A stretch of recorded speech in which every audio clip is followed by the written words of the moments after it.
안녕하십니까. 소통대통의 지광입니다. 우리가 세상을 살다 보면 일이 잘 안 풀릴 때가 많아요. 이게 답답하고 갑갑하고. 예전에도 그런 얘기 했었잖아요. 그죠?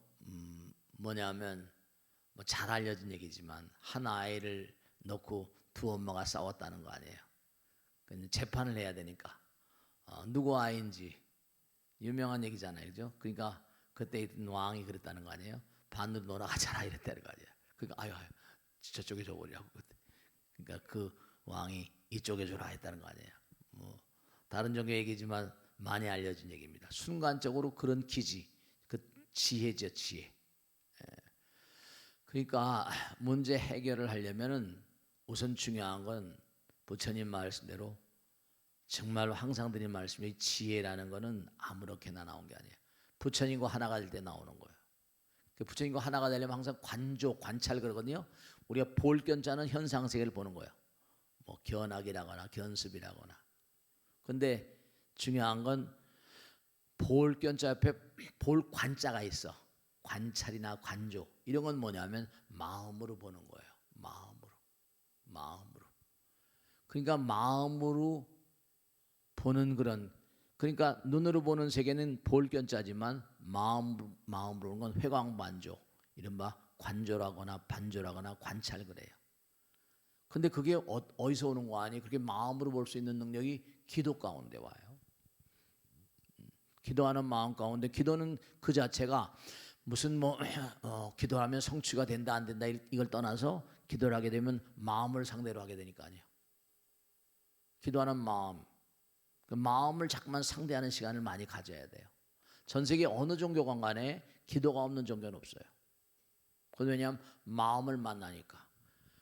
그리고 여러분이 고요히 인마 칸트 같은 사람은 매일같이 정해진 시간에 틀림없이 아마 무슨 그 숲이 있었나 봐요. 계속 숲길을 걷는 걸 레귤러하게 일정한 시간 꼭 숲속을 혼자 걸었대요. 혼자라는 건 뭐라? 혼자 걷는다는 것 자체가 부처님과 대면하는 거죠. 보이지 않는 세계와. 그 가능한 한 뭐냐면 혼자 있는 시간이 있을 때 거기서 뭔가니 탄성의 소리가 나올 수 있을 가능성이 많아요. 그러니까 우리가 상대방을 바라보거나 이 세상을 바라볼 때 항상 뭔가니 마음을 볼 수 있는 능력을 키우는 게 그게 이제 정말로 우리가 세상을 살면서 사실은 그게 돈 버는 길이에요. 항상 이른바 말하면 그런 마음 가운데 공덕을 쌓고 지혜를 쌓고 그렇게 다음에 그게 또 보살행으로 선순환되고 이러면서 우리의 삶이 좀 더 윤택하게 되고 마음의 나라, 그러니까 사바세계는 전부가 다 껍데기로만 하잖아요. 껍데기로만 하게 이게 너무 안타깝고 매일 다툼, 전쟁 나고 막 죽고 살고 말이죠. 그러니까 항상 부처님 말씀은 마음으로 보라. 항상 모든 게 생각하는 것 자체를 마음으로 좀 깊이 들어가면 뭔가 생각하는 여지가 나오거든요. 자, 오늘 또 질문 받고 해결하는 시간을 갖겠습니다. 대단히 감사합니다. 누가 질문해 보세요. 네. 안녕하세요, 스님. 네. 현성행입니다. 네. 예전에 한 스님께서 병고를 친구로 삼는다라고 하신 말씀이 있는데요. 참 인상 깊었습니다. 네. 병이 있으면 몸뿐만 아니라 정신적으로도 경제적으로도 고통받는 상황이 오는데 어떻게 친구로 삼을 수 있을까요? 이제 이런 것도 마찬가지예요. 우리가 이 세상을 살면서도 우리가 사는 세상은 껍데기는 분명히 3차원이에요. 껍데기는 3차원인데 우리가 좀 더 깊이 들어가면 4차원, 5차원 이렇게 들어가요. 그러면 여기 살면서도 부처님 마음으로 살 수 있는 게 아주 중요한 거죠. 몸이라는 것도 우리가 자동차 몰고 다니잖아요. 자동차 몰고 다니는데 몸이라는 것도 이게 내가 몰고 다니는 거예요.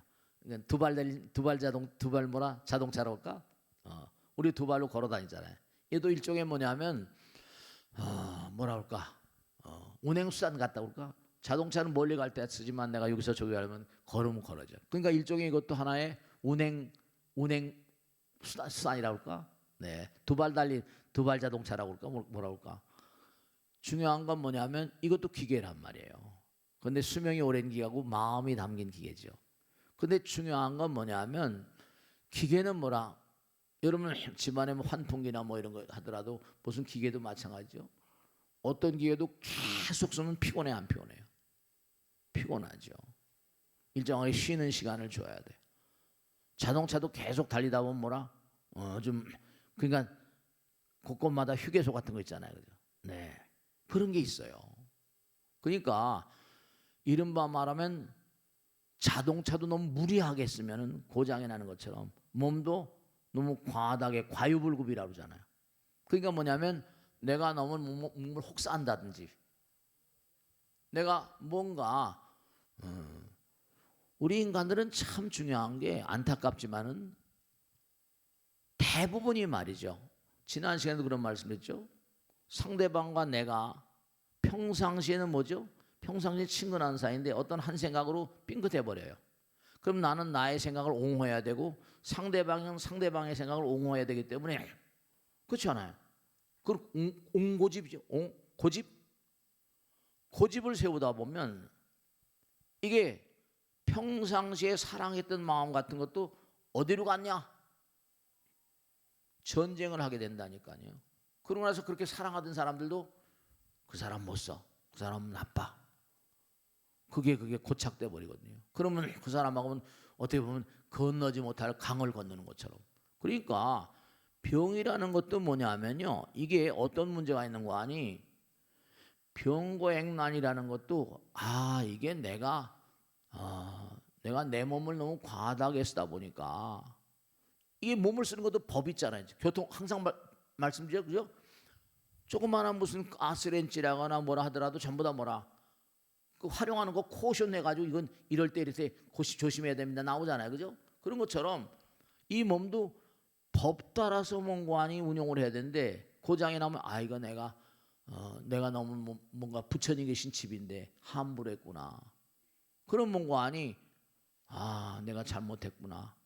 중요한 건 그때 참회를 한다니 내가 몸을 잘못 다스리고 하는 것도 참회를 해야 돼요.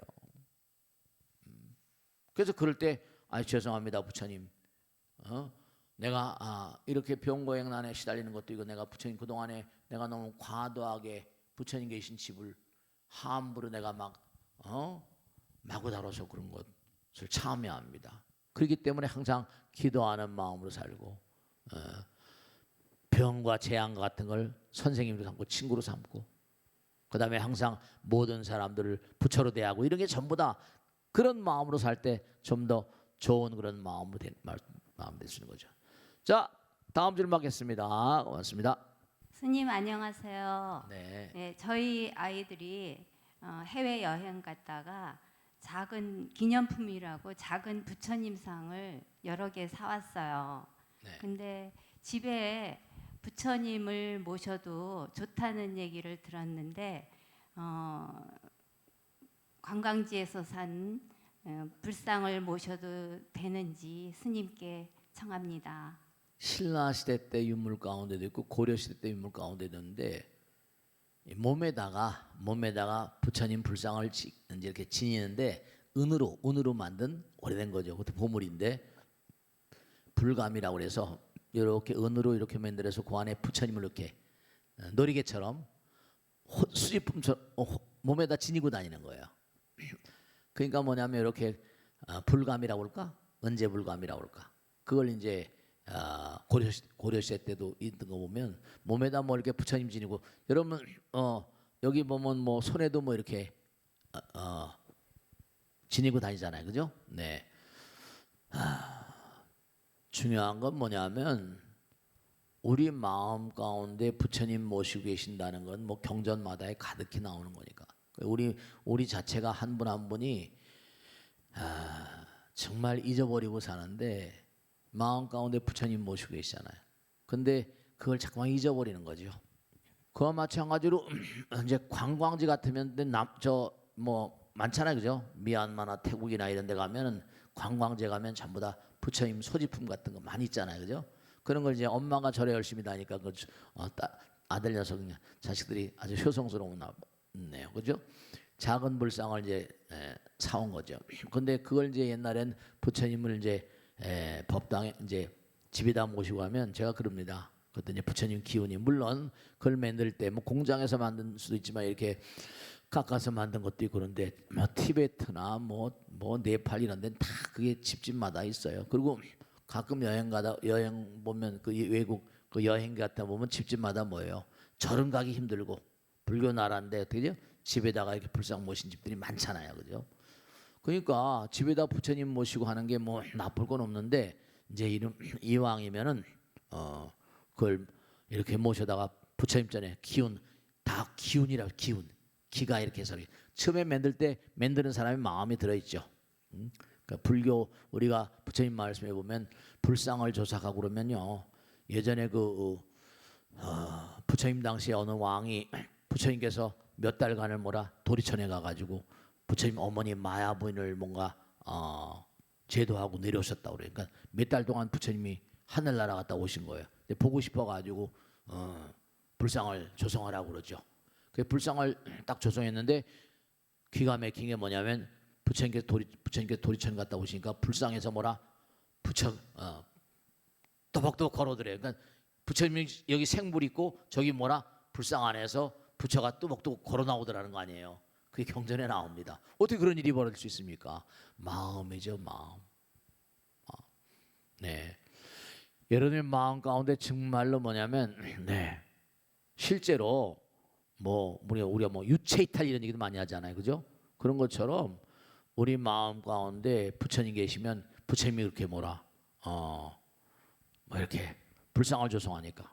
근데 중요한 게 뭐냐면 집에 모시기 전에 제가 그래서 꼭 법당에 한 3, 7, 20일이라거나 일주일이라거나 모시고 집에 모시고 하면 훨씬 좋지 이렇게 말씀드립니다.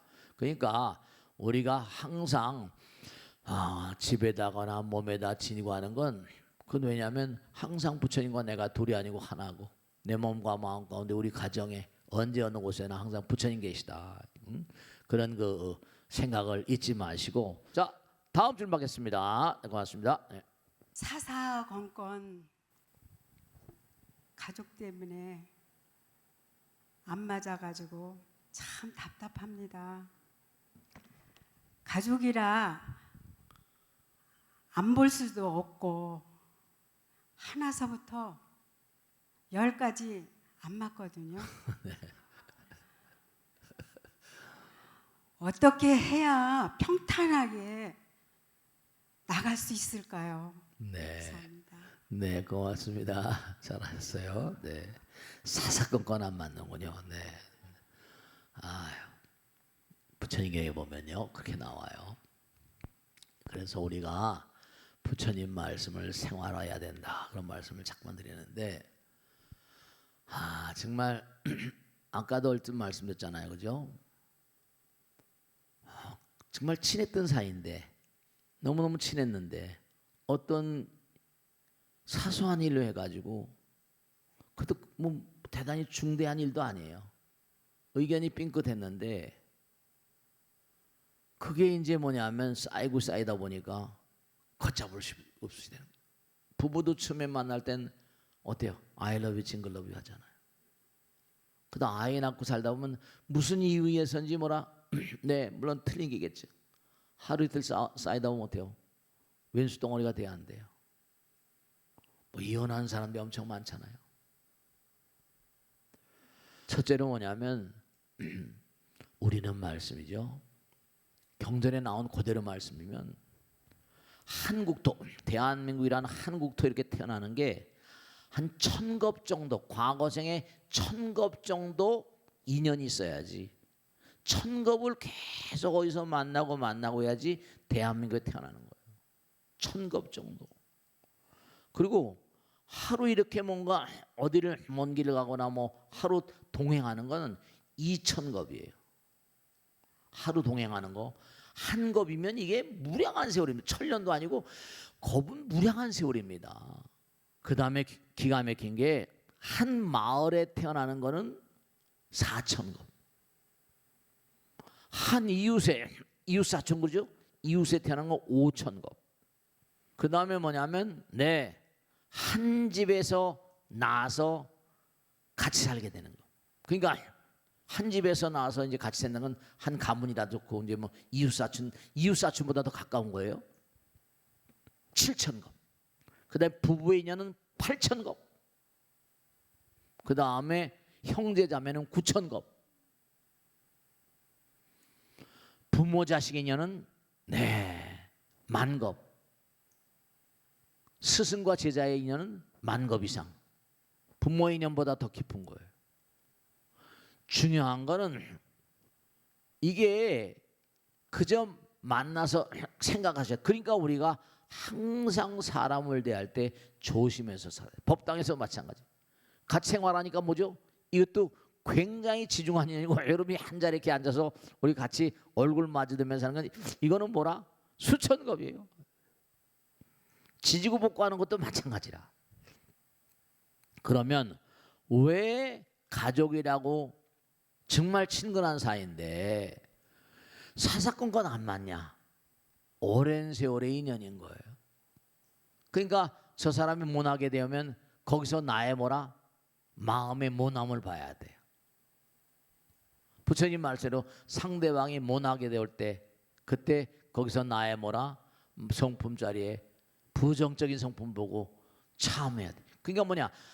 사사건건 안 맞는다 그럴 때 뭐라고 할 때마다 상대방의 마음에 뭐라? 자꾸만 뭐라? 서로 충돌심을 일으키게 되면 그게 뭐라? 쌓이게 되니까 더욱더 한 거죠.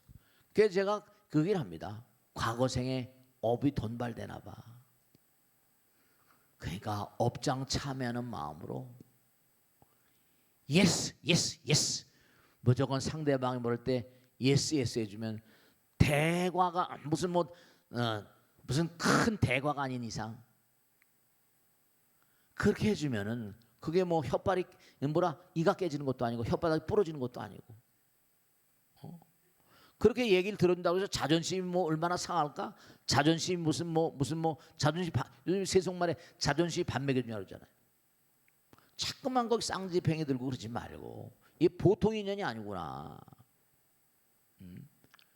그러니까 중요한 건 뭐냐면 가능한 한 그런 상황일 때는 이게 보통 인연이 아닌데 이게 보통 이런 일이 이렇게 척이 지게 되고 이런 게 이게 보통 인연이 아니구나 생각해가지고 뭔가 상대방을 자꾸만 인정해주고 상대방을 끌어안고 그리고 자기 자신을 통제하고 그러니까 거기서 자꾸만 자기 자신을 통제하는 힘을 길러야 돼. 제가 얘기했잖아요. 짜증을 내어서 못하냐. 그러니까 중요한 건 뭐냐면 마음 가운데 그래서 자비심이 필요한 거예요. 인욕심이 필요하고. 정말로 우리가 삶을 살아가면서 아까 말씀드린 수천겁이야. 한 국토에 태어나는 것도 천겁이라는데 매일같이 얼굴 마주대면서 사사건건 안 맞는 가족이다. 이건 보통 인연이 아니니까 만약에 금생에 뭔가 아니 이걸 잘못 풀면 내생에 또 다시 만나지 알 수가 없다. 근데 여러분 진짜로 제가 마지막으로 하나 말씀드리겠는데 내가 상대방에게 화를 내고 성질 부린다고 상대방이 고치나? 진짜 세속말 때려주고 안 고칩니다. 그래서 제가 꼭 당부드리겠는데 모든 그런 그 갈등의 원인 같은 건 전부 다 상대방에 있는 게 아니라 나에게 있다 이렇게 생각한다. 나에게 있다 생각한다. 부처님 말씀은 항상 나와 남이 없다. 무아상이래잖아요. 무아상이라는 나와 남이 없다는 얘기 되지만 중요한 건 내 주장을 하지 않으면 돼. 내가 없으면 남도 없어지니까. 제가 항상 얘기하잖아요. 강아지가 콩콩 짖거든. 그러니까 내가 강아지 지나간 콩콩이니까 콩콩 하면 강아지가 더 짖잖아. 그래 안 그래요? 짖거나 말거나 내다버리면 돼요. 지가 지풀에 지쳐버린다니까. 그러니까 항상 뭐냐면 하나라는 생각을 잊지 말고 내가 이거 꼭 저한테 한마디 해줘야 되는데 그런 게 입이 간질간질할 때 있다 없다. 상대방이 분명히 잘못했어요. 요 말을 해줘야 되는데 그런 것도 하지 마세요. 그런 것도 하지 마세요. 해보면 오히려 상대방 마음을 아픈 상처를 뭐라 건드려주면 더 아파합니다. 절대로 상대방을 내가 고치려고 하지 마세요. 무아상, 무인상, 무중생, 무상. 아시겠죠? 자, 항상 갈등의 원인은 상대방에 있는 게 아니라 나에게 있다. 내가 없어지면 남도 뭐라 없어진다 이런 생각하십니다. 아시겠죠? 자, 마치겠습니다. 대단히 감사합니다. 다음 보겠습니다. 고맙습니다. 네.